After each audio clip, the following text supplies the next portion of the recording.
Hey everyone, and welcome to Liquid Liner Notes, a podcast that brings you interviews from the beverage and music industries. I'm your host, Danny, aka Hip Hops on Instagram. For this week's episode, I have Michelle Foik, co-owner of Eris Brewery and Cider House, located in Chicago's Old Irving Park neighborhood. Michelle, thank you for taking the time on this Friday to join me. I'm so excited. Thank you for inviting me onto the podcast. Yeah, so this is, not to like dox myself, but this is like a neighborhood spot for me. So we've been coming here. Actually, now we were just talking about my son, but this is the first place we ever took my son outside of the house, like when he was born. Really? Yeah, so. Wow. I mean, you know, I'm not going to be surprised because we do have a lot of families that come here. They really enjoy being here and being able to bring their kids and have a decent lunch and dinner and then have some good ciders and beers. For sure. So I wanna start out with your early life because you've had a lot of jobs in the craft industry. But you were just mentioning earlier you were from the Dells, or you were raised in the Dells. But are you from Chicago? Yeah, you're from Chicago. South Side. Yeah, I'm Southside Chicago by Midway Airport. My mom and my dad met in Chicago after they came from Poland when my mom was 18, and I'm not sure how old my dad was. But then we moved to Wisconsin Dells. My mom and my uncle truly purchased and bought the hotel that we worked at and the restaurant. And so for all my life, I started at 13 as a dishwasher busser, and then serving tables at 14, bartending at 16, because you can in Wisconsin, as long as your parents are on site until 9 p.m. And then just kind of like figured I'd want to do this for the rest of my life at the time. And I did, so that's kind of like where I went. I went to college for UW Stouts. So hospitality and tourism is where I went. And I really enjoyed restaurants. But even during my time in Wisconsin Dells, we would go to Madison a lot. And I kind of fell in love with craft beer, even at that time. Because in Wisconsin, it was like, maybe I never fell in love with Leinenkugel, even though I understand it's a craft beer at one point in time.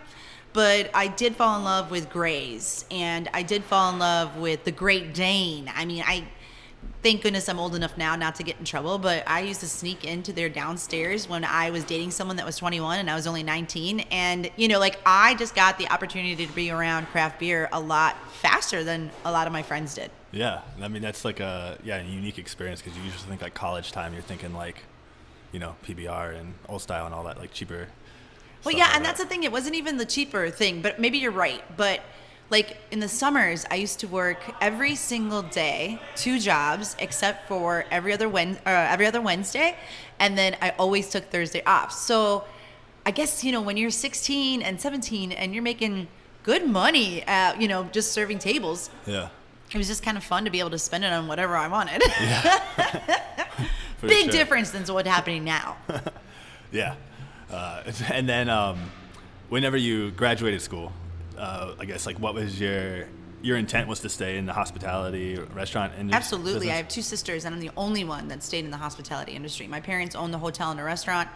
I never went back to help them with that, though. That was one thing I didn't do because I really just wanted to leave Wisconsin Dells. It was a different place to grow up. Yeah. Because during my time, it wasn't, all year round like it is now. In my time, it was like winter was dead. Everything shut down. Some people moved to Florida. Like we were, and then the summers were so busy that you're just constantly working. Yeah. And I think I was like any other angst teenager that just, I'm not going to stay here. Yeah. I don't want to stay here, So I was like, I'm out the moment I got a chance to go. So my first job was TGI Fridays by Bedford Park. So I went back to the South Side where, I had lived until 8. Did you guys still have family there? Yeah, my whole family, everyone so my mom and my mom's brother are the only 2 that moved to Wisconsin. And then the rest of my aunts and uncles all lived near Midway Airport, Tinley Park, Orland. Now they're in New Lenox, Mokina, Lamont, a big Polish community in Lamont. And so some of us are at Lamont too. Yeah, I think I have an old coworker that lives out there actually that's Polish, so that makes sense. Right, exactly. No, there's a huge community of Polish people over there.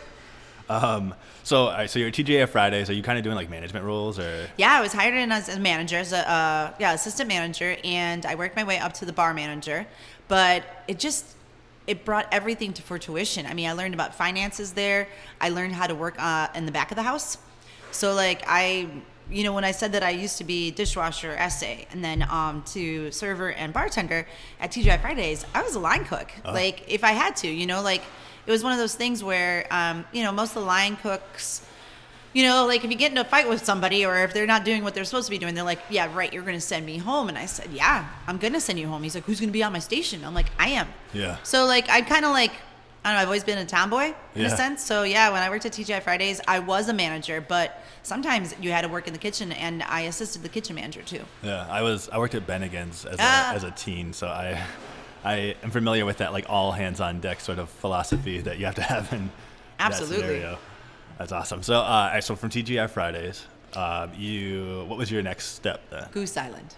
That was like Goose Island. So I actually took a course in Spain that my teacher, I was still involved in UW Stout, with talking to them and things on that end. But he's like, hey, we're finally going to have this wine course in Spain. And it was a wine and food pairing. So you would have to come up with a menu, and you would have to pick out the wines, and then you would service that one night. Because UW Stout is a hospitality school, and it was like a restaurant school. So we did the one in Stout about California wines, even though we're in the Midwest. But I went to Spain, and I was there for 6 weeks. TGI Fridays gave me some time off, and I came back, and I was just like, what am I doing with my life?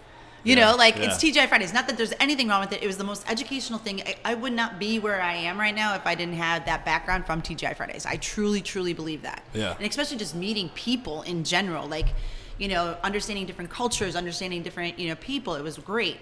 But yeah, I started looking because I'm like, well, wine and food, I didn't want to be that fancy, but I definitely thought that there was something else out there. And then Goose Island came up, and someone's like, why don't you work for them? I think they have beer dinners. I'm like, beer dinners? Like, what is that? And Bourbon County Stout and all this. So I applied for the job, and my 2 interviews actually at the time, because this was definitely not a corporate company, it was definitely a family company at the time, was Greg Hall and John Hall. My first interviews were with them, number 1 and number 2. Yeah. What year was? Do you remember what year? No, I know what year it was. I'm asking that more in a sense of obviously it sold in, I think it was 2012 or 2011. It sold in 2012. 2012-ish, somewhere around 2010? there. But this is somewhere maybe like 2011. that. But this is when it was a smaller company. Clybourne was in existence at the time? Oh yeah, Clybourne's been in existence since 1988. Oh, okay. So right. It was now. And that's okay. Yeah. So 1988 was Clybourne. I came in the year 2000. So Wrigleyville opened up one summer before I got to become the general manager over at Wrigleyville. Nice. So they just opened that place up. I mean, I went from Clybourne to Wrigley because it was more my speed. I'm 23 years old. I was like, I like sports. I'm a chameleon. Mm-hmm. I can go into any bar and be anybody I want to be anytime I want. You know what I'm saying? So I don't have not a lot of things that I don't like doing, So at Goose Island, Wrigleyville, that was more my speed. It was I knew nothing about baseball. I learned so much about baseball. Yeah.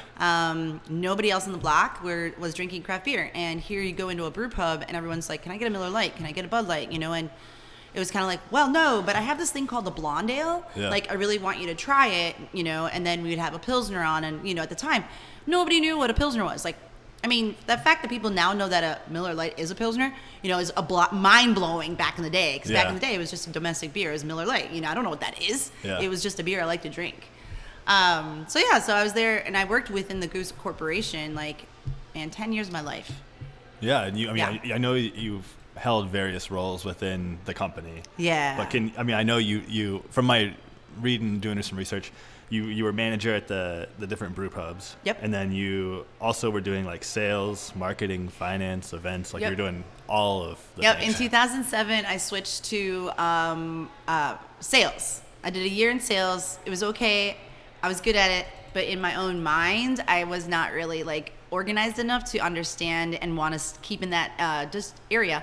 So I went into marketing, and then marketing, I became, able to hold on to a budget and look at finances, and then special events is really that was my favorite, doing the marathon, being there at 2 a.m., setting up everyone's tents and making sure that the truck is going to be there and that we're all going to have the beers at the end, and then had the celebration over at the park next door. Pitchfork, I can't believe it's not going to be around anymore. Like, I mean, they're going to have the small events or something like that, but working with Mike from at Pluto was so cool. Because, I mean, I did Pitchfork even into my time with Virtue. So, like, it was very, very cool. I wasn't there for the original Pitchfork, but I was there probably 2 years later. Yeah. So, and just experiences and the people I got to meet through Pitchfork, and then I did 3-1 Tunes. Yeah, I was going to say, so when I was Googling, I found 3-1 Tunes, and I was like, I've never heard it. I moved here in 2012, so I missed some of this stuff, but I couldn't find anything about it online. And so I was going to ask you, what was 3-1 Tunes? So 3-1 Tunes was in 2007. So part of the marketing I got was to market 312. 312 just came out. We were looking to create a beer that was not going to be tied completely to Goose Island, but still be made by Goose Island. Like, when you're looking at all the old, when you're looking at the traditional Goose Islands, Honkers and IPA and Hexnut Brown Ale, you know, we were looking at something that we wanted 23-year-olds, 21-year-olds to like want and drink, and everything was changed.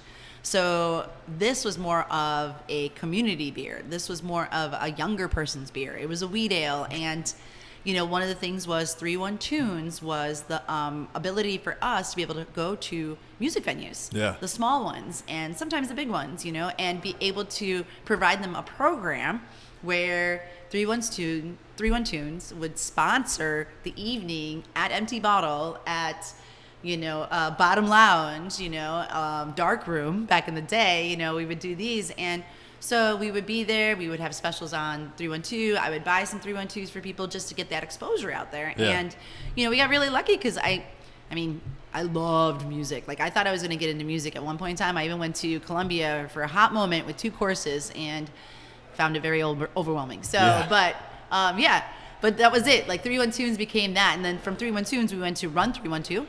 Oh. So that was the marathon programming. So we did a lot of Run 312 stuff. And then we did Play 312, which was bags, to be honest, like cornhole. We did that for a little while. What else? Like, there was a couple other 3-1 Tunes or 312 things that we did. Oh, boating. Yeah. There was sailing, 312 sail. Out of like Montrose Harbor or something? Yeah. It was beer can. The beer can races. Nice. So a lot of the fun stuff. Like, we really wanted people to understand that 312 is Chicago. And it's an active beer, but it's also a fun beer, and the experience is there. Yeah, and I think most of the people listening will probably be from Chicago, but 312 is the area code here, just for those who are from outside of the area. But that's pretty awesome. And I have to say, this is kind of like nerdy, but before I lived here in 2012, I came to visit in like 2010 or 11, because I had a friend that lived here, and I like brought a bottle of 312 home with me back to Florida, because it was just like, it was a big deal back then. And so it's like, that was only 3 years after it opened, like 3 years after we exposed it. So 2007 is when we exposed 312. And so in 2010, it makes sense. You know, it takes a little time for everything to grow, you know, and then you take it outside of the Chicagoland area, and it's kind of like, wait, what is that? Yeah. You know, like, we're not the only ones though. Like, we did the 312, and I say it's just because I was there for 10 years. I mean, it is my like home away from home. But you know, you got Firestone Walker that does one now. I think it's, what is it? I can't remember their area code, but it's Firestone 805 Walker. Or something. 805, right? So it started a trend. Yeah, it definitely did, and it was cool label too. I mean, I can like distinctly remember it was like a yellow background with like a black skyline or something like that over it. Yellow background, black skyline. When Greg Hall showed us the first marketing aspect to that whole thing, it was before text messaging became a huge thing, you know. It was right at the cusp, and he was always at the cusp of something, you know.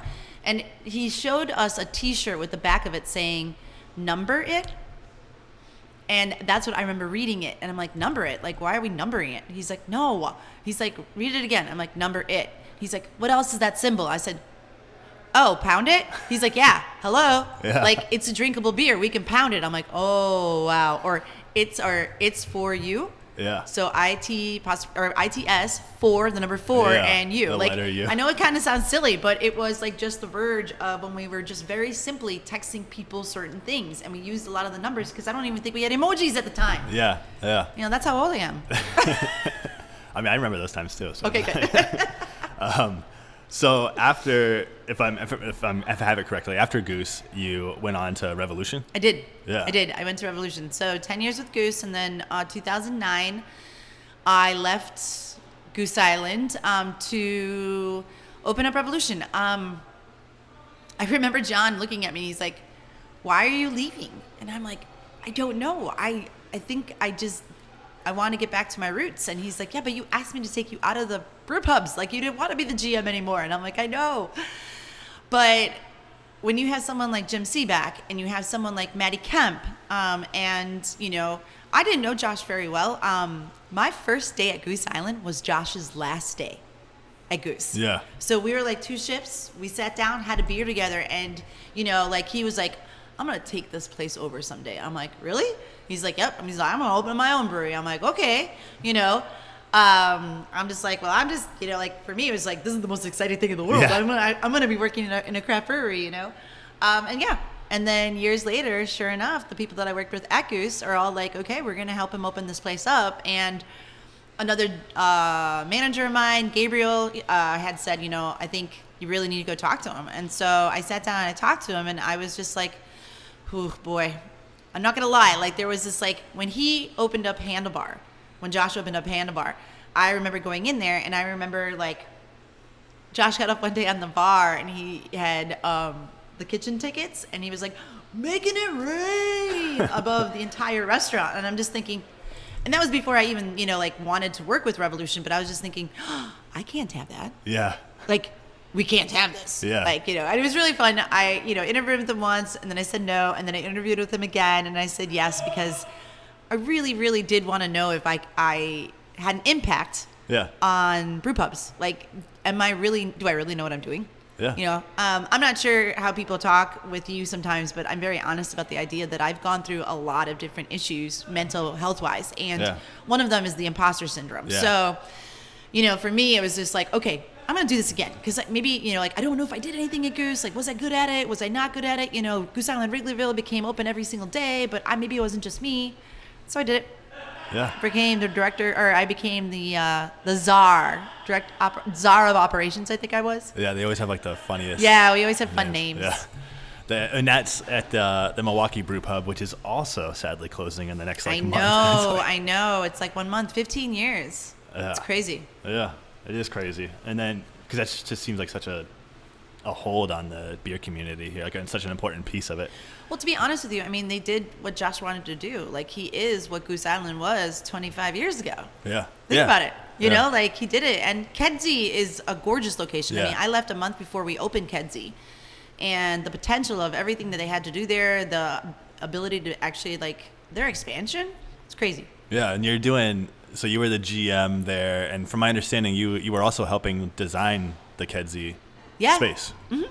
So I got really lucky with that too, and I was with Josh and Revolution. Is that not only was I GM, but I did have the experience of, like, helping with the sales, and, like, it was fun. We got to develop the cans.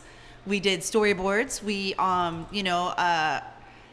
it was the first time I've ever really truly done that. I've only been in the background for those type of conversations, and then finally it was like something that I was able to, opinion about, and let's do this and that, and it was nice. The business aspect of our partnership was really great. Yeah. And just another callback from a past episode.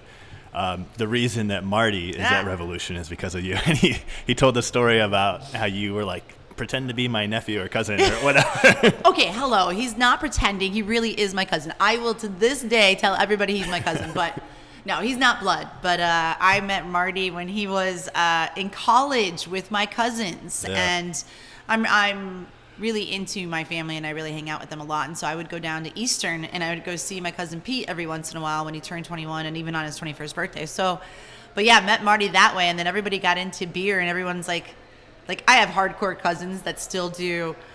They'll buy every single barreled age. They buy every single sour. They'll wait in line for it. So yeah, but Marty was like, I need to get out of what I'm doing, and his career beforehand was such a good career. Like he, oh my gosh, I'm blanking on what he did before, but I think it was like social work. I know he was like I think he was in the military for a while. Well, definitely in the military. That was where he went after college. Yeah. Or during college, I believe. Yeah. And then he went into like a social working atmosphere where he was taking care of people. And Marty's got the biggest freaking heart, biggest heart. And, you know, he's like, I want to get into beer. But I'm just like, I don't know how to do that. Like at the time when I think everyone thinks it's so easy to be like, well, I'll just come in, I'll just shadow everybody. I'm like, this is an actual operation. Like I can't just have you come in and shadow, you know, like there is chemicals and things like that downstairs. So I'm like, well, can you serve tables? He's like, I think I can. Yeah. I'm like, all right, well then I'll bring you in. You'll start serving tables, and you know, then get to know Jim, and get to know Maddie, and you know, I told him that you're interested in it, but you really got to be part of the business first before I move you over there, you know, because we had another bartender, Marco, who used to be into the brewery scene, and he was a bartender for a long time, and I think Marco actually went down to Florida to open up couple different breweries down there. Oh, yeah. Mike Arena. I'll have to look into Yeah, look it. him up. But yeah, it was just a longer process. But yeah, Marty got his. I'm very long-winded sometimes, but he gave me his original shoelaces of when he started working for Revolution, and I have it in a shadow box, and I keep it, and I love that kid to death. Love him. That's awesome. Yeah. He's a good guy. I've only met him a few times, but he's smart. Like and he's very knowledgeable, and he takes everything and he absorbs it and he transforms it into, okay, how am I going to make something else out of this, and how can I make it better? And Actually, one thing I've noticed about him is that he's never gonna, like, people may consider Rev to be like the best barrel-aged beers in the city now, and he's like not gonna rest on those laurels. Like he's gonna continue. How can I make it better? How can I make it better? Because he doesn't want anyone to catch up either. But he's also it's a competitive spirit, but also just wanting to be better. Yeah, it's awesome. More innovative too. So yeah. So after Rev is when you moved to Virtue. Yeah. And that was with Greg Hall again from Goose. That was what he opened up after he sold. Yes. So they sold Goose Island, and then Greg wanted to start a cider company, which it was not a non-compete. So because you were making cider and you're not making beer, so he went into making cider. And I guess was there some interest that you had for cider, or was it just because it was Greg, and did he reach out and say like, hey, I'm gonna do this new venture? No. I guess yes. I love cider. I really enjoyed cider, and the venture with Greg was familiar because it was just where I was previously, and you know, I know him. I know how he works, you know, and when he has ideas, and then taking the ideas and putting them down on paper and then actually executing them is something that I'm pretty good at. Yeah. So sometimes I can't think of the idea. I just need that person to give me the idea, and then I can go like, oh, okay, you just gave me a couple threads, and now I'm going to take that thread and weave you that sweater that you wanted, you know? Yeah. So yeah, yes, I do. I thought cider, I still think cider is something that is not being seen the way it should be seen. But yes, I love cider. And then I guess a little bit of it was working with Greg again, you know, just having something to do. And it was different. Yeah. You know, it was very different because I was going to Michigan. I was going to ask if you moved there because it's in like Fenville, Michigan. Yeah, I never kind of middle moved. of nowhere. Well, now it's more of a destination place, but you're right. Back in the beautiful. day. I mean, I've been a couple times now. It's beautiful. Yeah. Back in the day, it was nothing. There was something. There was Fenville Winery is still there, so that was there. And then there's a family that lives out there that has a peacock, you know, like, so there's some intriguing things that happen over there. Yeah. But when we first started, every other weekend I was going up there. So I wasn't living there. I was living here. Every other weekend I was working the bottle shop. So because Jimmy was working there, Ryan was working there, and you know, we just all needed to make sure that we had some time off for ourselves because once again, a small company. You know, you don't have a lot of employees, and you don't have a lot of like the luxuries you think that you would have, even though it was Greg, you know? Yeah.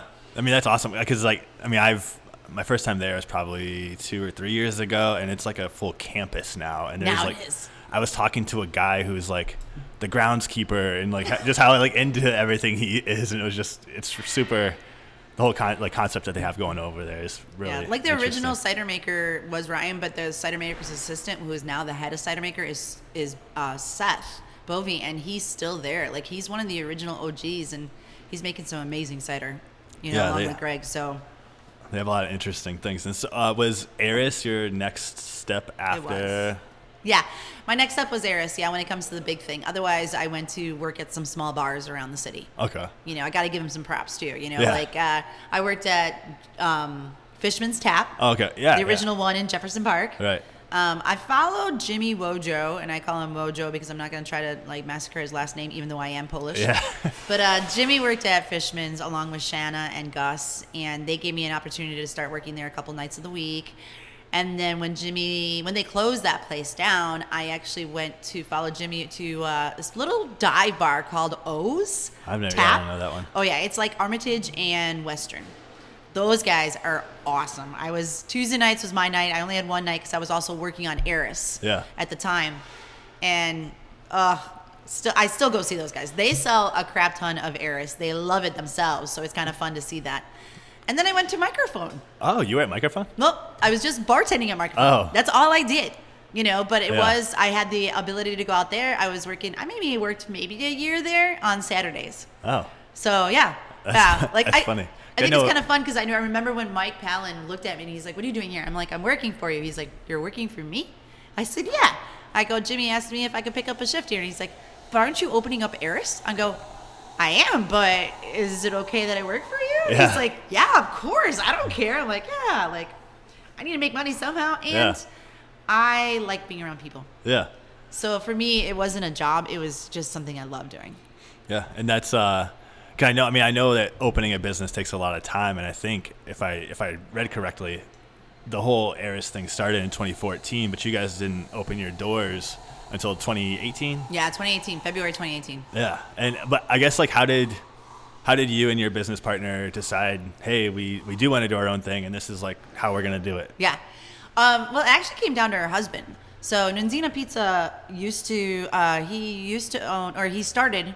he started Hophead Farms, which is in Michigan. Yeah. And then he happened to sell Hophead Farms to a larger company, and he stayed working there. And during that time, he was looking for a place to open because, he had some capital that, we could have put into as investors.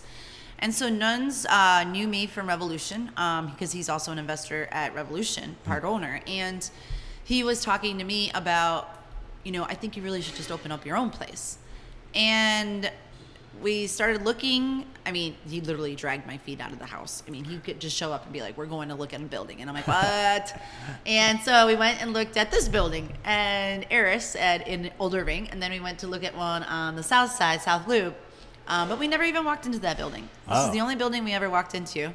So you guys didn't have we want to be in this specific neighborhood. You guys were kind of open at the time to... Absolutely. The thing that I wanted to be was in a neighborhood that had train, car, and just accessibility in general. And we're two blocks from the Blue Line and the Metro Line. So exactly. I don't think I would have cared too much about what any neighborhood I would have been in, but I know once we saw this building here and we saw where it was at, and like you just said, it's 2 blocks away from the Blue Line and 2 blocks away from Metro. I fought. Yeah. We fought for it because then we had to do a bunch of talking to the neighborhood people and lifting a moratorium, and thank goodness that the alderman really liked working with us. John Arena was at the time, and he's like, "I want this to happen." And I'm like, "Yeah, so do we." So, yeah. That's awesome. I know I've heard you speak about going into community meetings and being worried, thinking the worst or whatever, and then everyone was welcoming and helpful. And everyone was welcoming and helpful, but there was also a set of 10 people. 10 households, I think, that weren't. And we almost, we were at the zoning meeting and some people showed up there and it was almost, we had to call on everybody that was a politician at the time or an alderman to make sure that they made it there so that we could all vote for us. Otherwise, we would have lost it. Oh, wow. Yeah, it was really weird. It's so funny that, you only had, there's probably a handful of people that did not want us to open, but their voices were much louder. Yeah. Than the ones that were like, "Oh my God, I'm so excited for you," Is that just, obviously no naming names or anything, but have you had experiences with those people post opening and just, has it been a change of tune from them, or is it kind of just same old? I feel like everyone's leaving everyone alone. Okay. But when we have music sometimes outside, or we have something going on outside, there's a couple of neighbors that do call and they're just, very disgruntled, but that's only a Okay. handful. I think it's only like 1 or 2 people now that maybe are in here. I think most of them have moved away. Yeah. But one thing we did, like, there was some hot gossip going around for a little bit. One of the ladies that did not want us to be around, I think she ran for state representative. And I didn't know any of this. Katie didn't know any of this either. And we found out that she was sending emails trying to take our liquor license away from us. Oh. But we didn't know that. And I mean, for a little while, I had a bunch of inspectors show up and, asking for this and asking for that. And I'm like, okay, like, what else do you guys need us to do? Like, I don't think I didn't know. Yeah. And then we kept out of it when she was getting elected, or she was Running. starting to campaign. Yeah. And people that work for the alderman's office and things like that were telling us a little bit about all the stuff that was discovered in her emails. And yeah, like, there was an email that said she wants our liquor license. That's wild. So, and then, so that kind of ruined her chances for running, because her platform was, I'm here for people, I'm here for small businesses. So Yeah. but you know what? The neighborhood itself has always been really, really great. Yeah. Can't spoil anything on 1 or 2 people, though they made it really hard for us. I would never not. I would do it again. Yeah. I would do the whole thing again. Even if I knew more about it, even if she tried or whatever, I would do it all over again, because this neighborhood itself has grown into something they support us. They come, and they know that we support them too. See, that's the big thing too, is like, we welcome everybody. So, but, yeah, and people know that. They feel safe coming here. That's the one nice thing about it. Like, I've had people tell me they feel safe here, and it's our neighborhood. So Yeah, no, that's beautiful. And to move on to more positive things. So Eris, the name Eris, I know where that comes from, just from doing a lot of the research. But can you express, like, how you guys chose the name Eris? Yeah, Eris is the goddess of chaos. My business partner and I, Katy Pizza is my business partner, which I don't even know if we came up with that yet, but she became part of my life working with Nunzino, and she's the one that actually helped write the entire business plan. And eventually we got so much time together that it was kind of like Nunzino was working really hard with the other company, and we're just like, why don't we both open it together? Like, we could do this. Like, I've got the experience on the hospitality side, and she had the experience on the detailed information, financials, like all this kind of stuff. Like, she's very smart, and she got all that stuff down. And so, like, when we sat down together, we're like, we could do this together. So Eris, the name came up because goddess of chaos. We're 2 women. We bought a Masonic temple. Yeah. I mean, come on, that's like very male dominated back in the day. But if you look through everything at this building, there was a women's Chicago society that ran their meetings here. They sponsored the luncheons and the breakfasts for different electoral politicians. And they even put on silent film nights. Oh. So this building was a community building, even while it was a Masonic temple. So there was a connection here, but it was chaotic, And so Katie's life is crazy. My life is crazy. If anybody knows either of us, they know that. So that worked out. And then to top it off, I mean, you can't even make this marketing up. She threw the golden apple into a wedding she wasn't invited to. Yeah. And it said to Khaleesi. And, so she sent that apple in, and it's kind of like us. We picked up an apple and we said, okay, beer industry, we're going to throw our golden apple in, and we're going to start making cider, and we're going to have a brewery. And then next thing you know, it's like, no one else can do that. And they're like, why? I'm like, because the 2 manufacturings can't be together because of TTB regulations or whatever, Yeah. And boom, there it is. We can't, I put it up. Yeah, no, you guys were like one of the last ones to receive that license where you Yes. can do beer, because you have to have a wine license for. We do. For We have a wine manufacturing for cidery, license, yeah. And full liquor bar. Exactly. Yeah. Right. Which is, that was the big thing, is that we were a brew pub along with a manufacturing wine license. Yeah. But there was 3 other wineries, because we are a winery. There's 3 other wineries in the state of Illinois that have the same licenses, but they got them at separate times. Yeah. So when we went in, we went with both, and they said no. And I was like, well, wait, you can't say no because there's 3 other locations with the same signatures from the 4 people that told us no. Yeah, that are still in power. Yeah, that's so it was interesting. And so we went in front of the board. And we talked to the board about it, and it was like an impromptu like case, like here's my lawyer and here's your lawyer, and we won 5-2. Nice. And the 2 people that voted against us said, we're following the law. I'm like, I'm not mad. Right. I'm not mad, but if we would have lost that was our entire business plan would go. Yeah. The entire business plan. Yeah. So. Well, persistence is key, I guess, is the moral of the story. And she persisted. Yes. Yeah. And just to go along with the name Eris, the goddess of chaos, like your guys' logo with the woman holding the apple with the hop in it, and I noticed from hearing you speak and other things, but like even the name Eris, you guys have the chaotic star on the E, so you guys have intertwined a lot of little, taking that meaning and really taking it to heart and sort of like made it into something unique. So in the beginning of Eris, something that I felt was I had some people ask me if we're going to go like towards the women's route, very feminine. And it made me think, but it also made me feel, I don't know. I was mad. Yeah. Because like, why is it because a woman is opening up a business like this and we want to do cider? We're making beer too, but we're making cider also. But why does someone have to say, well, are you going to market it to only women? And it's kind of like, okay, cider is a universal drink.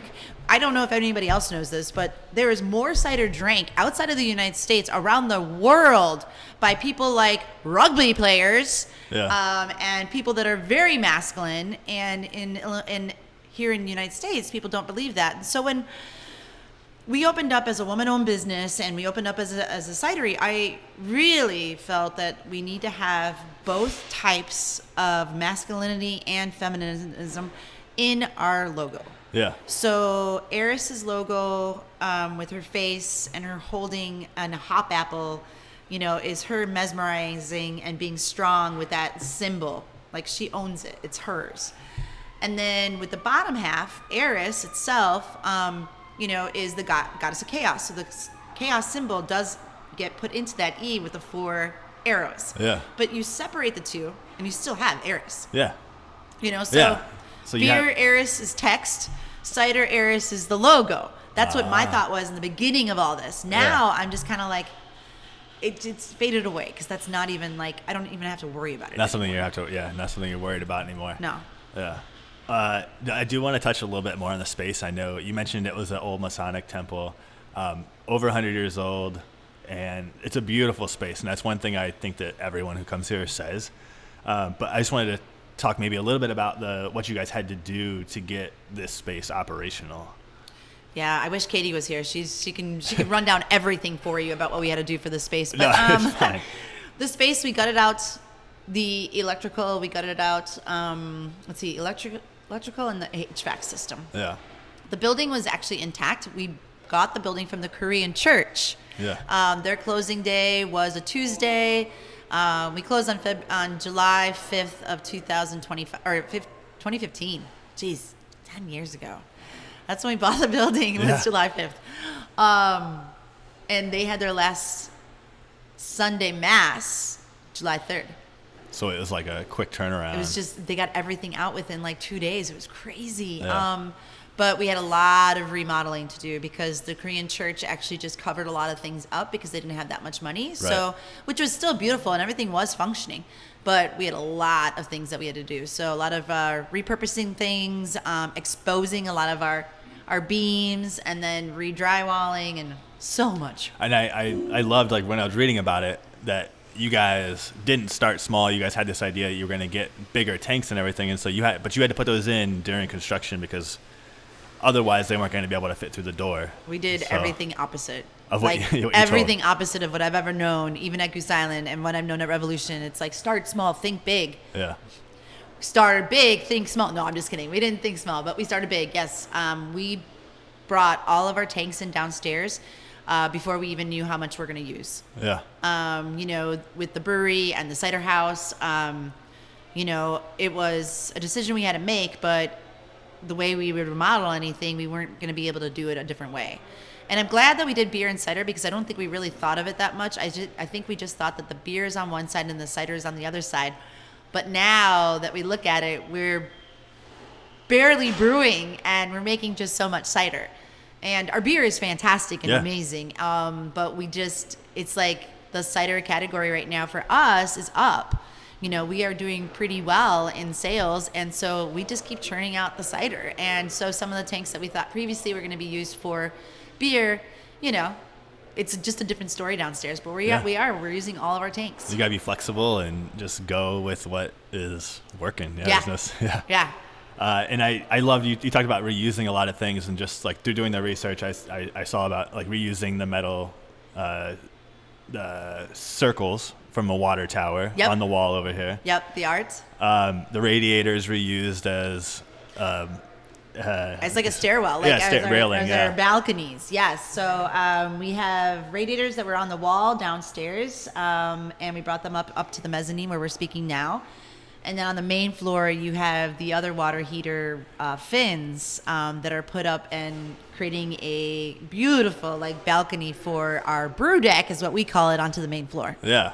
That's what I kind of just wanted to point this out, because it's like you come in here and it's beautiful, but like if you really take the time to look around, the Masonic, the safes with the Masonic logo, like right when you walk up the stairs when you come in, and I also thought, after knowing that it was a Korean church, like when you walk in, you have these beautiful bench seating as well as table seating on the main floor, and it's almost reminiscent of like a pew, but I know it's also like a beer garden, so it's kind of like that communal table, but it just sort of, there's so much character in the building. It's also reclaimed wood. Oh, okay. So the booths are made with reclaimed wood from the building. Oh. So the joists that we had to take out for where the tanks are on the left-hand side when you walk into the building, those joists were turned into our booths. Yeah. It's beautiful, and I know you guys, in terms of usable space, you have the like host area when you walk in, and then you go up the stairs and you have the main dining room. You have like the brewing space is like sunken halfway-ish, but there's the glass where you can see everything. You can see what's going on in there. And then you have the mezzanine that we're sitting in now, which is slightly above and did you say that you called this the brew deck? That's like the next half level down here? There's a little area right above the main dining room. Yeah, we call it the brew deck because you can actually look right into the brewery from there. So yeah. Yeah, it's awesome the way you guys have utilized this space in multiple levels in terms of it's like half levels almost. Yeah.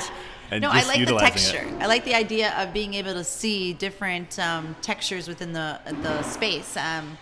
Like having to go up a flight of stairs, and then not, because like if you're sitting in the brew deck, you can look over the entire dining room. So it's pretty cool. It is, yeah.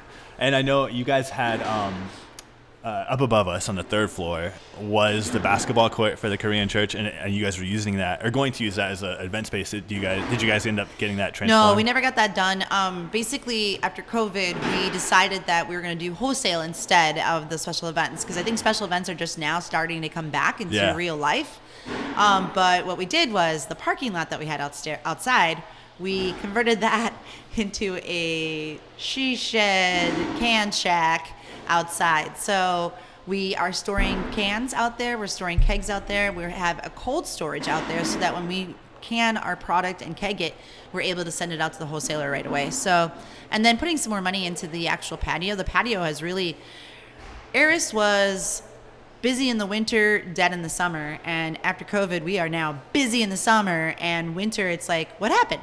So we're trying to get that coziness back to everybody so they can come back and like be able to feel just warm and safe in the building itself. Yeah, and you guys have some major, I can speak from experience, you guys have some major heaters above, like in like the pergola. Yeah. So the year 2020, we used those. I mean, there was only one day that we closed down the patio, and that was in February during a negative 25. Yeah. But that year, every day, at least one person would come and sit outside. So it was really cool to see that. But yeah. And with all that work we've been talking about, I know you guys got a landmark award, which I just wanted to mention. And the outdoor tank, you guys got like a 5,500 gallon outdoor tank that's out there. And I was actually walking to the train the day it was like getting put in, and I was like, what is that going to be? And then, so I was like, is that going like inside somewhere? But yeah, so it stays outside. Are you guys using that for beer, cider? Like what is cider? Cider. So it's crazy. It's the way we have all these tanks downstairs. But basically what happened before was that we would bring the fresh pressed juice from Michigan. So that's where we get our apples. And then it comes over to Eris, and we used to bring it into 900-gallon tanks, and we had 5 of them downstairs. So we would get 4,100 gallons of juice. Well, that became harder and harder to do when you're taking it all off the lees, and you are then having to blend. You're constantly playing Tetris with all these vessels downstairs. So we ended up working on getting a 5,500-gallon tank outside that was either going to be juice storage, or it was going to be a fermentation tank, or, like, how can we pump more juice through the building? And so now it is our filtration, it is our fermentation tank. So 5,500 gallons now comes in, and we ferment it all out there, and then we take it off lees by putting it into our vessels, and then we're able to blend from there. To the different ciders. Yeah, to the different ciders in general. Because it's like you brew a beer, if you're going to be brewing an IPA, you brew the one style. Yeah. You get up in the morning, it's 6 a.m., you're bringing your grain in, you're getting everything ready, and it takes an 8-hour day to brew. And then you get done, and then you grain out, and then you bring it down into the tank.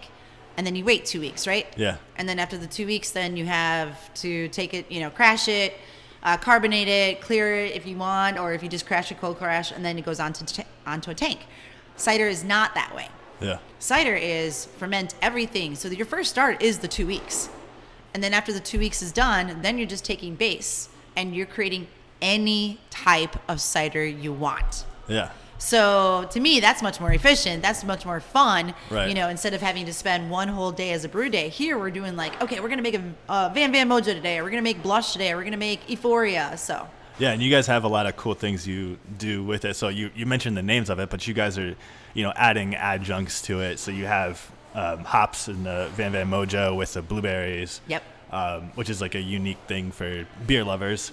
But then some of them you're adding like peppers, so you're getting like a little bit of warmth to it, and just other fruit additions. And you guys are doing a lot of cool things, but that's cool to know that it's all the original same base. You're just able to tweak it, after the fermentation. Yep, it's just all about the blending. That's when it becomes a winery.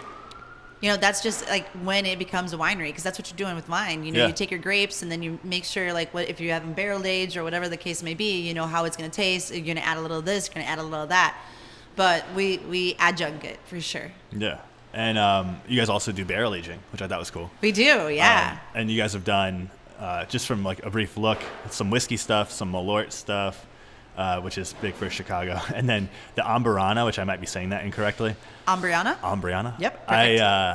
I just figured out what that was like a couple weeks ago. And then so seeing it on the menu was like, oh, that's cool. And I know it's like something that's had a little fad in the whiskey community, but it puts off like baking spices or vanilla notes to it. And that's like a Brazilian wood from my cursory understanding. I don't know. Yeah. No, it really does. Actually, Nunzino brought those barrels into Illinois. So that's how we got the barrels, was from him, and his relationships that he has because of working with Hophead Farms. So he brought them in for us, and they are, wow. It's really crazy. I can't believe how many baking spices comes out of this wood. Like I've seen, I think it was Koval, they might have had one, or they've used them before, and I've had that flavor profile, but this on cider, and cider is so much fun to work with wood. Yeah. Because the acidic level of cider itself just takes everything from the barrel. Yeah. We have a cider on right now from Thornton's distillery out on the south side over there. I think they're Homewoodish area. And his whiskey, it's called Thornton Here's a Who. Here, but it's also going to be a FOBAB as Eagle Fang. So, Fang. Yeah, Eagle Fang is the same thing over at FOBAB. At the time, we didn't have a name, and we're just like, let's go. So, but now Thornton has a whiskey and oak and barrel, and the apple comes out too. They actually back sweetened it with a little bit of apple, which we've never done before. We've never really truly played around with our barrel age. We just kind of let it be what it becomes, and man, it's so good. That's awesome, and it's like. The what you get from a barrel is so complementary to apple and cider that it's just like a perfect marriage with the two. That's the thing. Like at Virtue, we had a complete barn for just barrels. We don't have the space for barrel aging here at all. It'd be fun, but that's also another thing too. It's a lot of work, but it's fun work. Yeah, for sure. And I do want to touch just about the beers. I know cider is your main focus, or has been, I should say. But the beers, you guys do all sorts of different styles. It's not like you guys are just doing, one or two styles. You guys are doing lagers, you're doing dark lagers, you're doing hefts, you're doing hoppy beers, and your Foik and Hayes won bronze at GABF, like right when you guys opened. First year that category even became a category at JBF. No way would we have ever thought in a million years. I don't know what I was thinking when I heard about this. And I think I remember hearing that you guys were opening, but it was like in the cider context. Yeah. And then all of a sudden it was like, Chicago Brewery wins bronze medal for hazy IPA, and it was like, what? Whoa. Yeah. And it was Eris Brewery and Cider House. What? Yeah, that's awesome. I know it's been a while now, but congratulations on that. Thanks. But yeah, you guys are doing a lot of cool stouts, everything. One thing I did notice is you guys are having THC beverages now. We are. I just wanted to touch on that. I know that's like a new thing, but just if there's anything you wanted to say about that. Yeah, no. Our Delta 9 Lemon Ray Zen is one of our brands, and then Dream Cream is the other one. And so what we did is Mark Beery, he's our head of liquids, and Mark used to work with sodas. He used to make soda. And so him and Nunzino had been talking about Delta 9 for a little while now, and we know that we able to have an emulsion, and we're like, let's put it in soda. And so those two came up with this amazing, the soda is so good. The lemonade, the pink lemonade, and then the cream soda is great. You add the Delta 9, but there's the flavor profile. Everyone that's looked into this so far and has tasted ours has said that it's really good. We're looking at it more like a refreshing soda to drink or a lemonade, but we're also looking at 5 milligrams. So it's not going to get you totally up and over, but you're in a brew pub setting. Yeah. So we weren't sure. It was one of those things how many of these glasses can someone have before they change or not, and I am not the test subject. So, but it's been fun. It's been interesting to hear the comments. Every single employee plus the managers have to go to touch all the tables when they're asking for that drink, just so we can understand, what do you think about it? Do you like it? Would you drink it at home? Da-da-da, all this stuff. So we go through this big thing, and it's been fun. We haven't put a lot of marketing into it yet, but just the compliment it's getting within the pub right now is cool. Yeah, I mean, it's nice to have a little test kitchen almost to try it out. And they're so cool too, because they actually they're colored. So the pink lemonade is pink, but the cream soda is green. Oh. And if you put them under a blue light, they glow. All these cool things. That is pretty cool. There's a lot of things you could do with that. The other thing you guys have that's really great is the food, and I just wanted to touch on that. So my wife and I are vegetarians, but you guys always have a good change up with what you guys have. We were in here a couple of weeks ago, and I had a house-made veggie burger that was awesome. Oh yeah, that was so good. Yeah. So I wanted to say I appreciate that you guys do. You guys don't have just one vegetarian item that you just leave on 365 days a year. You guys do switch it up a lot, and the cauliflower wings are phenomenal. That was one thing, though, having a big space like this and Eris being chaos and having a space was we wanted to cater everyone. We have those large booths before we opened. It was those large booths were there. And knowing from past experiences that I would have to ask my vegan friends if they, where are we going to eat? Da-da-da. They're like, oh, don't worry about it. I'm going to eat before I go there, blah, blah, blah. And that really tore at my heart because I'm just I know that we can follow the rules. We understand what a vegan is and how they do it. And we don't cross-contaminate things. But, it does. It breaks my heart that I can't go somewhere with my friends and have a meal there and then them not feeling obligated to do something else before they come. So, and on top of it, cider's gluten-free. So we have a gluten-free menu, so. Yeah, the fried pickles are awesome. Oh, those are awesome. Yeah. So we just really... We want to be everything to everyone, and everyone's like, "That's not what you're supposed to do." I'm like, "Well, we never do what we're supposed to do." Yeah, that's the theme so far. And then, so I know you kind of hinted on this a little bit, but I just wanted to know, in terms of the cider industry, maybe challenges, and you hinted at, educating the consumer, how the perception in the American society that cider has, just maybe how that's sort of evolved over the years you guys have been open and operating. I think it's evolved quite a bit. I think there's always been a love for cider, but I do know that there was a very strong love for beer when we first opened. And then we also opened because of the need of a restaurant in the neighborhood, I think. Yeah. Because we only had beer and cider when we first opened, and it was about a 50-50.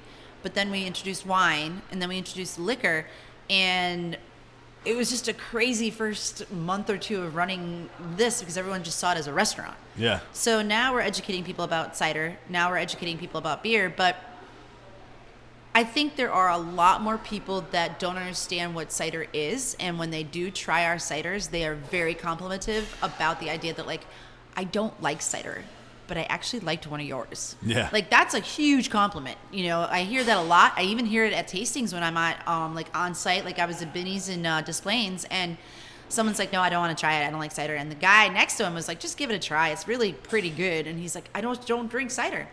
He tried it, and he's like, oh, he bought a 4-pack. Yeah. Like, it doesn't always happen. Sometimes I have someone that says, you know, it's okay, but I really don't want it. I'm like, that's okay. I'm not going to force you. Right. But I don't know what happened. Along the way, somewhere the impression of cider was something sweet, thick, not real apples, or maybe it was apple or Red's apple ale that is like a beer and an apple, you know, like, but I'm really, really, really proud of our ciders. I love our ciders, and I love cider in general, but I don't know, man, I drink my stuff wherever I find it. Yeah. Yeah. I mean, that's one good thing, just like, yeah, make something that you love, because otherwise, what are you doing? I wouldn't have worked with any of the companies that I worked with at Goose Island or Revolution if I didn't love the beer, if I didn't love the people. So yeah. And do you think that I know, like, the craft beer industry is sort of like hit a bump with, you know, RTDs and all these other things. Does cider have those same issues, or is it sort of isolated from that? No, I think there's the same issue, but I think what we need to do as cider is, so there's this big. Cider is supposed to be apples and, you know, yeast, and then adjuncts, of course. And then you have seltzers, and you have, RTDs. And I don't think people understand that a cider is, one, gluten-free. Yeah. I don't think they understand that if you're making the cider the way we make our cider, you're not adding any more sugar. You're not adding any more, like, the only sugar that's coming into this can is from the cherry, from the blueberry. You know, like, that's all it is, because we ferment our ciders down to 0 bricks, which is no sugar. And, you know, we don't put how many calories is in here. We don't put how much sugar is on there, because at this point in time, we don't need to lawfully put on a label on the back. Eventually, we'll have to get there. But I think that need to be known to the people. Yeah. But also, if I have to start putting gluten-free and 0 calories and on my label, I'm taking away from what I love about cider is that just trust it, you know, like, I don't know. It's such a hard gasp at this because, like, I do see we put gluten-free, we do put vegan on our can, you know, but if I have to turn all my marketing into gluten-free, and if I have to turn all my marketing into, you know, low in calorie, like, what am I doing? Yeah. You know? And you kind of hope that, like, people who are concerned with a gluten-free lifestyle, like, I feel like they know. I mean, you would think at this point that they kind of know that. It's Cider's the gluten intolerance people that don't know. But they're learning. And so every day it's a learning thing. And every day, you know, like, we are going to have a social media campaign going out saying that cider is gluten-free. You know, I think that it's just a good thing to do. And, you know, it's the truth. Yeah.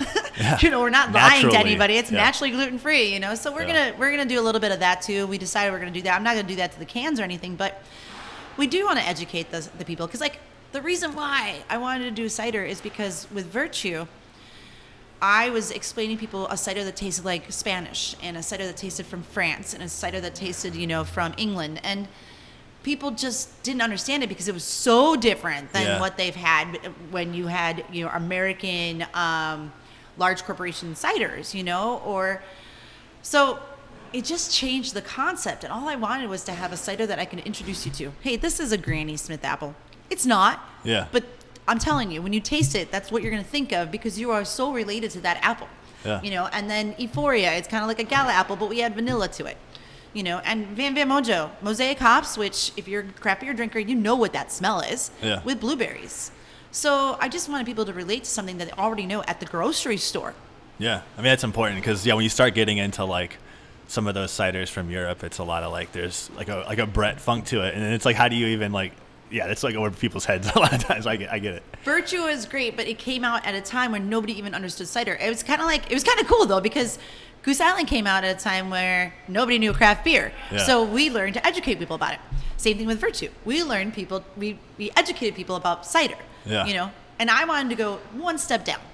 Just one step down. You try our ciders here. If you like these ciders, then go to Virtue. You know, then go to heritage cider makers like Farnham Hill or, you know, things on that end because, like, I'm not going to make those kind of ciders. But if you're really going to get into becoming a geek and really love and passion for it, then those ciders are where you want to go. And I just, bringing up Virtue again, I had heard that that Greg had kind of like decided to sort of downsize in a sense to like focus on, you know, individual varietals and like that kind of experimental things, and they were pulling out of Chicago, and I just wanted to know, did that kind of like, did you guys get a sense that like opened up an area for you guys to expand? I'm not gonna lie, when I heard that they're leaving, I was like, oh, we gotta do this now. We gotta fulfill that area, you know. But the thing about it too was that if you really want to talk about business, their product was very good quality product, but sold at a very low price, and I couldn't match that price. So as much as we tried to fill in the gaps where Virtue was leaving, we did do that really well. We also went with a larger wholesaler to help us with that too. But there's something to be said about competing with higher price and lower price items. So, but with Virtue, yes, that was, you know, it was my baby too, you know, like I was there when we were like just opening it up and everything and really focusing on the ciders, but it was an opening. So when we heard about that, I definitely wanted to focus on that. And the same thing happened with Magners. When Magners left right before St. Patty's Day, Magners stopped coming to the United States. Wow. And so I didn't even hear about that one. Oh, really? Yeah. So this year with Lakeshore Beverage, and I'm sure every other beverage company out there that had cider on their thing, we tried really hard to grab those handles. And some of it did, and when we did, we actually stuck. So some places still carry pedestrian, and they put Magners back on, but you have that, you know, people like 2 different ciders, which is great. I want to see a place that has 3 ciders on draft, you know, like I think Hopleaf has 3 or 4 ciders on draft because they have so many lines, but it's lucrative for them to have that. You know, like it doesn't have to be all beer. And I mean, that's another part of the education, and I think I'm guilty of that when I was, you know, younger, when I got into my craft beer journey. I feel like a cider is a cider is a cider, but then like you start diving in, you're like, wow, this one's so much different than this one, and even in your guys' portfolio, what you have, like each one is different, but in a different way than, you know, like you were saying, a Spanish and English, and that kind of thing. And then the other thing I want to touch on is that CiderCon is here every other year. Yes. And how I just like, how great is that, or is that beneficial for you being here and having that hosted here? I think it's very beneficial. I feel that Chicago used to be a huge market for cider. Like every single cider company wanted to be in Chicago's market. I'm not sure what happened to that, and I'm not sure how the market has changed, but I also think that we saturated the market so quickly and so fast. But there's also like laws and regulations, right? So that's a lot of what happens in Illinois too. But having other cider makers from all over the world come here, having us have a week of where Cider Week is going on, like I think this next year, I know that there's tons of events already being started for Cider Week at other bars and restaurants. Cider Summit is happening again this year, where we have just a festival Is that Navy Pier? Yeah. I just talked to Alan the other day. He came in and he was talking with Navy Pier to start solidifying everything. So I've been very lucky to work with him in the past on other cider like festivals. So it's going to be a great time. I think people coming here to understand our market is something that's interesting too. But we do sell a lot of cider, you know, and it's growing. The large scale IRI like numbers show cider declining, and I get it, but it's the same thing as watching when the craft beer community started eating away at Bud Light or Budweiser or Miller Lite, and their numbers started falling and our numbers started growing. But it's like, well, we're losing the beer culture. I'm like, no, craft beer is just kind of inching in and biting away. Same thing we've done on a regional scale. We're biting away at the larger guys, you know. And IRA is only collected at like bigger chains, correct? All scanning. All scanning kind of stuff. So like we're looking at that, but I am seeing like a growth. Yeah, that's great. It's good to hear. I just have 2 more questions before we move into like some of your community work that you've been doing. The distribution footprint for Eris currently, what's that look like? I know Illinois, obviously. State of Illinois, and that's it so far. Oh, okay. It really is. Yeah, we're not anywhere else. We're in the state of Illinois.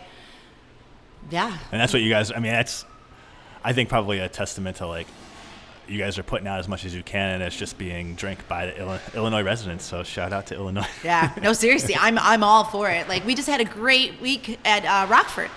So we did a Lipid Tavern. We had a special there. They had a beer, they had cider and cheese pairing. And Alonzo, our sales guy, he was out there, and he had a fabulous week. Like, talking to people there, they already know cider. They've tried it. They've had ours. You know, we have a lot of great accounts out there. And it's Rockford. Yeah. You know, like, I mean, I have nothing down against Rockford, but, you know, like, we're moving outside of Chicago, which is really, like, what we want to do, you know? And down south a little bit in, like, Bloomington, we're seeing a growth there, you know, people, especially in the college towns. Yeah. You know, and people are, like, looking for something different. Yeah, I mean, Bloomington, Champaign, there's a lot of college towns in Illinois, so. Yeah, like, Fala Brewing Company, they do a tap takeover with us every year, and it's just awesome. You know, they really believe they need something gluten-free. They make their own beer there, and they really love ours, too.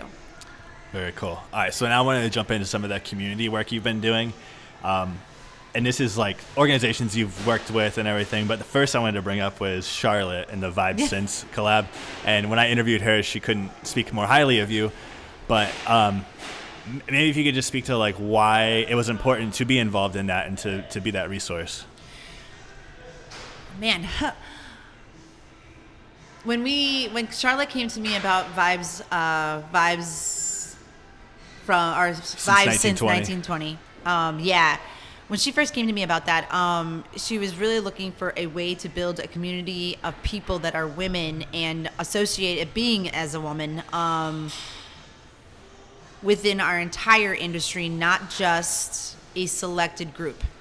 And to get everybody on board and to see the amount of people that showed interest in it that are brewers, are in sales and marketing, are owners, are, you know, people that are just bartenders or servers or whatever, but really love the beer culture and the scene, was a crazy moment. When I was there with her on Brew Day, I've been in the industry since 2000 when it comes to beer. There's no way. We might have gotten 10 people in 2000, 2001, 2002 that would really understand and be able to brew even, you know, as women. And I know that there is all these associations that do, you know, have women at the core and everything, but it blew my mind. I mean, and how many strong women we have there. You know, women that have been leading the way for so long. Like, some of the women I saw that were, you know, 25 years in it now haven't been in it in a while, and they were there that day too. And to them, it was just like it meant something. It meant something that we finally had the opportunity to be part of this industry, and now we get to see the cool part of it all now, that it's being accepted and it's being open, and just also understanding the idea of the diversity that we have now, you know, whether it's a woman or trans or, you know, just like anyone that identifies as a woman can be participant of this, you know. And I don't know, it was 20 years ago, you couldn't do this. You couldn't do it. It was really interesting, and be able to gather everybody together. Yeah, that's awesome to hear. And then you've been working on with some other groups, and I think you guys do groups here. We're Chamber of Mothers, I saw. The other cool one I wanted to bring up was, and I'm hoping to have Liz on soon, but the Beer Culture Center. And you've done at least 2 that I could find. 2 events. Yeah. And that is, again, just speaking, I mean, were you like speaking to diversity and women and Well, the first one was when we first worked with her, was when they first opened the Brew Museum, and we were in collaboration with 3 Sheeps, and they came here and they brewed our beer, Ella. So we had a beer called Ella that we brewed, and that was in recognition for all the women that stayed on the farms to pick the hops that was made before Prohibition. So it was, you know, like the Wisconsin immigrants that were there, mostly women did it. I mean, women have been the backbone of a lot of the beverage drinking, you know, in general, whether it goes back to the Egyptians and all this kind of stuff. So, yeah, it was a lot of fun.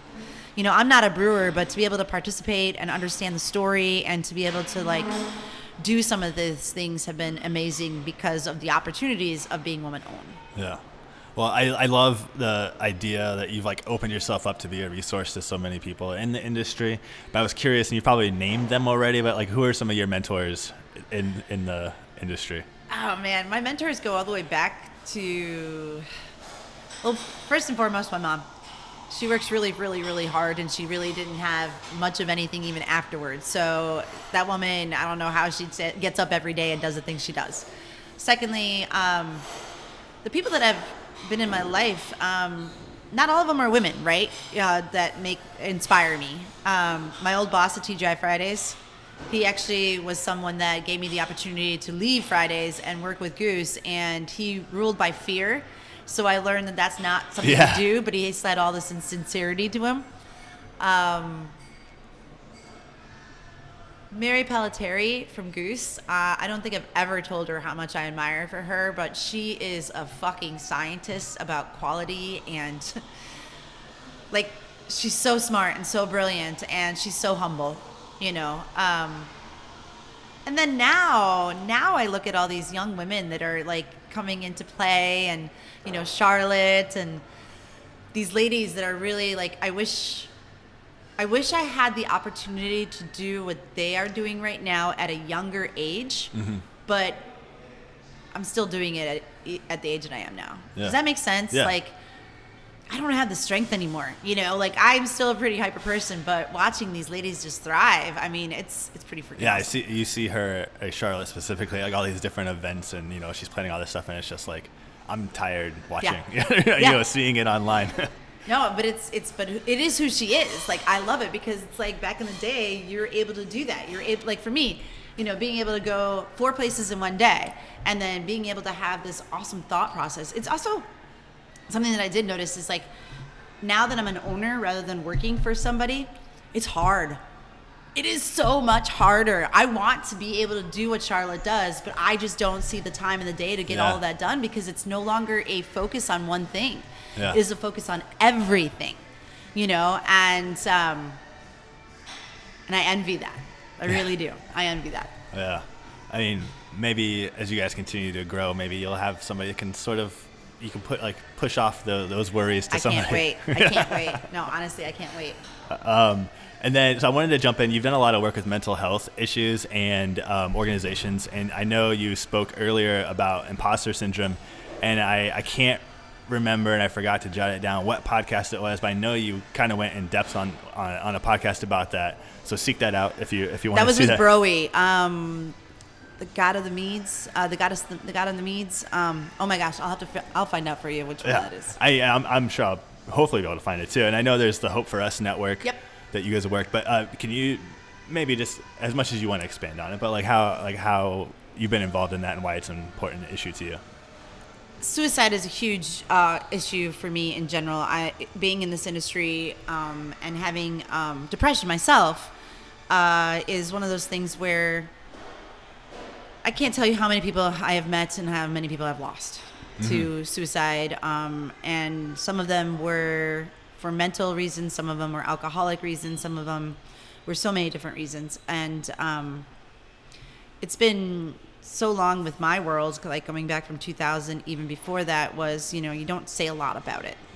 You know, if it happens, everyone's always so, oh my God, I didn't know. And now it's a different vibe. But back then it was like, oh, I wouldn't have even guessed, or, oh, I didn't even know. And when you yourself have imposter syndrome, and I'm adding that into this, like, it's really easy to tell everybody that you're happy and you're not happy, you know. Like, I've been there, I've done that, and it was probably one of the hardest things I've ever done. I got imposter syndrome right after I left Revolution and started with Virtue, you know, and I went to a therapist, and I had to take, you know, I still take drugs, of course, but yeah. So Hope for Us network is they deal with being able to educate people that suicide is still here and that we need to prevent it. And if you're feeling of thoughts, and it's okay to feel that way, and it's okay to like call someone and talk to someone, and you're like, no one's going to make fun of you for that, and you need to talk to somebody. Yeah, that's awesome. And I know, like, I just spoke to Trevor too, and I wanted to speak with him specifically, not just about like the work he's doing with the beverage industry and the food over there, but That's Old Irving, but the work he's done with that too. And I know you guys have worked together, and there's a lot of like YouTube videos and stuff like that. You guys like, especially during the pandemic. Yeah, Trevor brought me into it. Actually, Trevor brought me into it during when it was Hope for Us Network. Or no, I'm sorry. Hope for Today. Hope for Today. Yeah. Yeah, he brought me into that at Hope for Today. I worked with him. I worked with Mike, and a lot of really great people at that organization. And it was to help create a training program for hospitality industry where we can openly talk about suicide, openly talk about not feeling well, openly, and it was going to become a program where we would teach. Like Trevor teaches people. He goes out and speaks to people about how you can create a better atmosphere for people, especially people that you might not understand or, work with. So when he brought me into that, it was really cool. And then COVID happened and everything else happened. And so Carl reached out to me from Hope for Us Network, and I started working with him on just any little thing that we could do to educate people that it's okay to feel bad. It's okay to have moments where you don't feel like you want to live. And it's okay to find places to help you.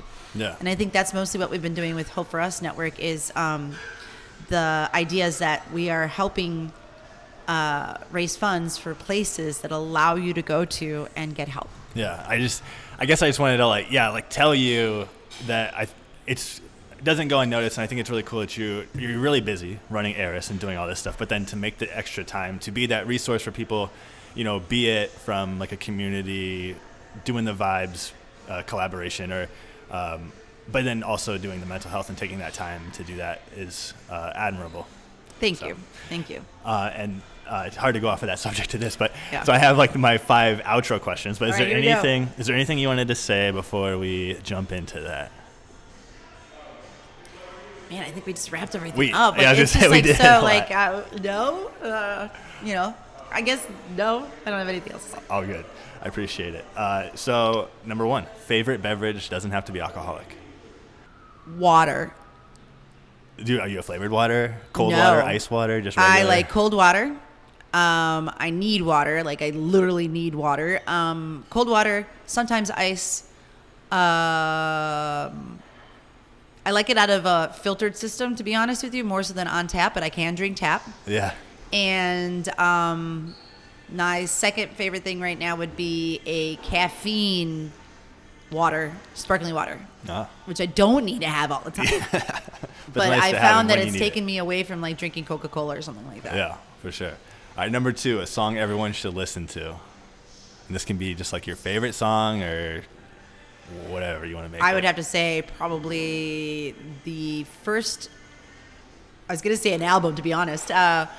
My Chemical Romance is like one of my favorite bands. And if there is a song that anyone has to listen to right now, it's like, I'm okay, but I'm not. That song, that is like hands down one of the songs that I think people should sing at any point in time where they're, yes, I'm okay. I'm like, I'm not fucking okay. Yeah. So that is one of the songs. I have a Spotify playlist where I add everyone's entries on. So it's a very then I'll tell diverse. You, the whole other album you should bring up is Girl in Red. Girl in Red. Oh my God, she's so great.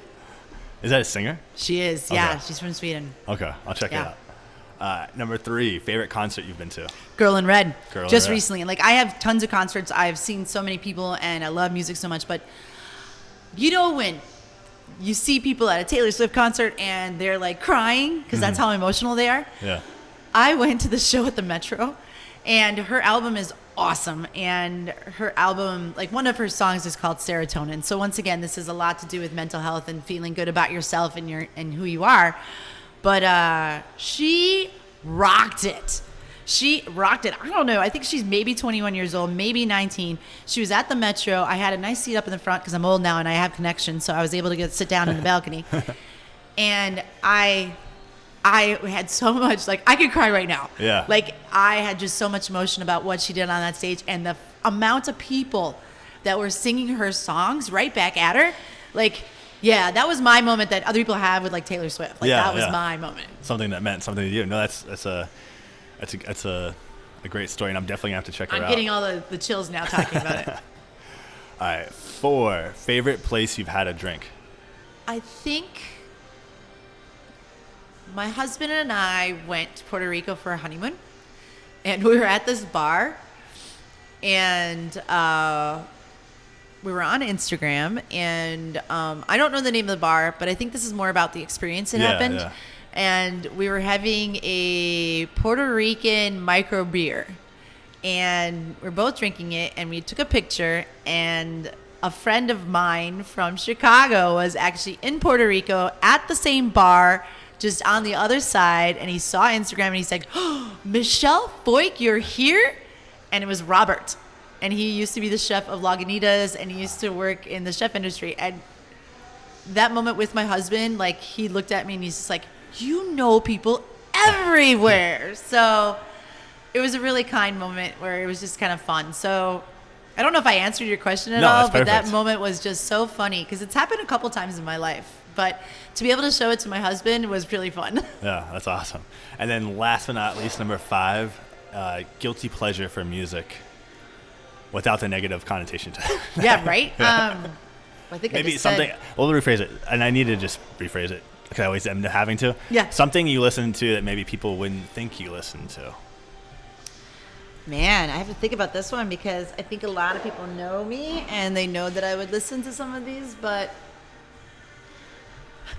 all right, here we go.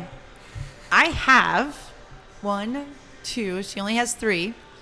I have all 3 or 2 albums from Olivia Rodrigo. Oh, there you go. Guts, is that this newest one, right? Yeah. Yep. I have both of them on vinyl. Yeah. Yep. And yeah.